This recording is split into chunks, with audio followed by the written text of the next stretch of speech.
आज की कहानी की शुरुआत होती है चौहान हाउस में, जहां एक बड़ा खुलासा होने वाला है। पंडित जी ने आखिरकार वह सच बता दिया है जो अब तक सबसे छिपा हुआ था। उन्होंने गंभीर आवाज में कहा, चंद्रिका जी, सच तो यह है कि वसुधा ही आपकी असली बहू है और वही रक्षा कवच है जिसके बारे में हम अब तक बात करते आए हैं। यह सुनते ही वहां मौजूद हर कोई हैरान रह गया।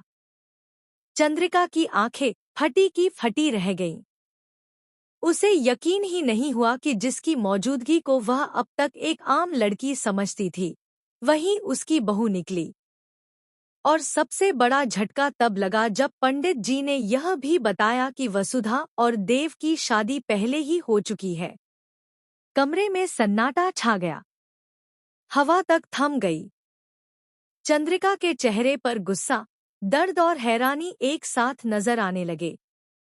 वह धीरे धीरे उठी और कांपती आवाज में बोली, क्या वसुधा मेरी बहू?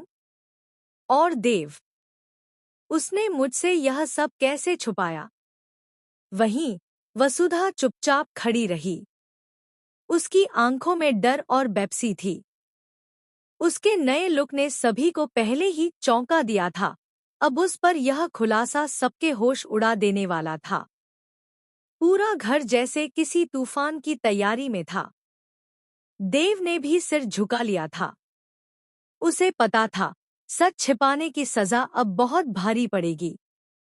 और चंद्रिका?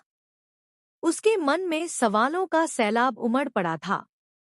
उसने अपने मन में सोचा, क्या यही वो लड़की है जिसके कारण मेरे बेटे ने मुझसे दूरी बना ली? क्या यही वो रक्षा कवच है जो हमारे घर की किस्मत बदलने वाला है?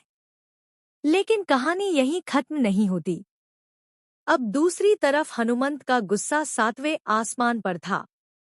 उसे जब पता चला कि वसुधा ने उसकी बात नहीं मानी और देव के साथ रिश्ता निभाया, तो उसने वसुधा से रिश्ता तोड़ दिया। उसने कहा, जिसने मेरे विश्वास को तोड़ा, उससे मेरा कोई नाता नहीं। पर अब परिस्थिति बदलने वाली थी। प्रभात, जो हमेशा शांत और समझदार रहता है, अब हनुमंत को समझाने की कोशिश करता है।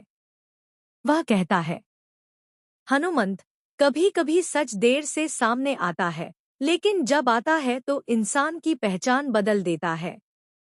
वसुधा गलत नहीं है, वक्त गलत था।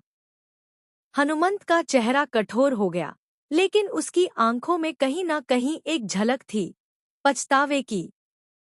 उसे एहसास हो रहा था कि शायद उसने बिना सुने वसुधा को गलत समझ लिया। उधर चौहान हाउस में माहौल और भी तना हुआ हो गया था। चंद्रिका अब तय का